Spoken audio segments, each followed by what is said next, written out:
Hi అండి, నేను actor Suman. మన గుంతకల్ న్యూస్ ఛానల్కి లైక్ చేయండి, షేర్ చేయండి, సబ్స్క్రైబ్ చేయండి. మన గుంతకల్లు న్యూస్కి స్వాగతం.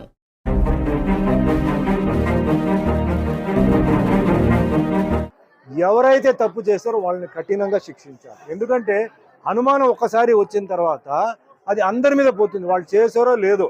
ఒక ఆఫీస్లో ఒకటి తప్పు చేస్తే అందరికీ చెడ్డ పేరు వస్తుంది. అది తప్పదు, అది జరగకూడదు. ముఖ్యంగా ఏంటంటే ఇలాంటి భక్తి విషయంలో, దేవుడి విషయం ఏదైనా సరే, నేను చెప్పేది ముస్లిం అయినా, క్రిస్టియన్ అయినా, జైన్ అయినా, ఏదైనా దేవుడు ప్రసాదం వచ్చి అలా చేయడం చాలా మహాపాపం.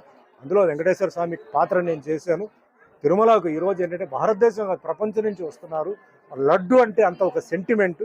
ఆ లడ్డు ఎన్నో ఊరికి కొరియర్లో వెళ్తుంది.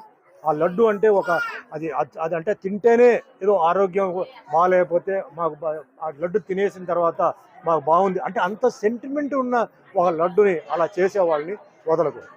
దీనికి నేను చెప్తున్నాను, దీనికి ఎంతైనా సరే అదే మాదిరిగా ఇప్పుడు ఎన్నో బిల్లు పాస్ చేస్తున్నారండి. పార్లమెంట్లో ఎన్నో బిల్లు పాస్ చేస్తున్నారు. నేనేం చెప్తానంటే మన భారతదేశంలో ఎన్నో మతాలు ఉన్నాయి. అంటే Hindu, Muslim, Christian, Sikh, Parsi, Jain, Buddhist ఉంది. మరి ఈ మతాలని ఈ విధంగా అన్యాయం చేయకుండా కాపాడడానికి ఒక బిల్లు పాస్ చేయండి. ఇలాంటి విషయాలు ఎవడైతే తప్పు చేసాడో వేయండి లోపల 2 సంవత్సరాలకి. అది ఎంతోమంది మనోభావాన్ని అది ఇబ్బంది పెడుతుంది, కష్టపడుతుంది. ఎంతో భక్తితో వాళ్ళు ఆ దేవుడి దగ్గర వచ్చి వాళ్ళు ప్రార్థన చేసి ఒక నమ్మకంతో వాళ్ళు ఆ ప్రసాదం తీసుకున్నప్పుడు ఇలా విన్నారంటే అది ఎంత పెద్ద తప్పండి, పెద్ద నేరం. అది టెర్రరిస్ట్ కన్నా చాలా పెద్ద తప్పు అది. కాబట్టి ఇది కఠినంగా ఇది చేయాలి, కానీ జాగ్రత్తగా చేయాలి. ఎవరు తప్పు చేశారో వాళ్ళని పట్టుకోవాలి. దీంతో పాటు ఎవరు దాంట్లో కూడా ఉన్నారో వాళ్ళని కూడా వదలకుండా ఎందుకంటే ఒక టీటీడీ బోర్డు ఉంది, ఆఫీషియల్స్ ఉన్నారు, చెకింగ్ ఇన్స్పెక్టర్ ఉన్నారు. ఇంత ఉన్నప్పుడు ఎలా జరిగింది? సో ఖచ్చితంగా దీనికి ఏ లెవెల్ అయినా సరే సీఎం చంద్రబాబు నాయుడు గారు, డిప్యూటీ సీఎం పవన్ కళ్యాణ్ గారు ఇది వదలకూడదు.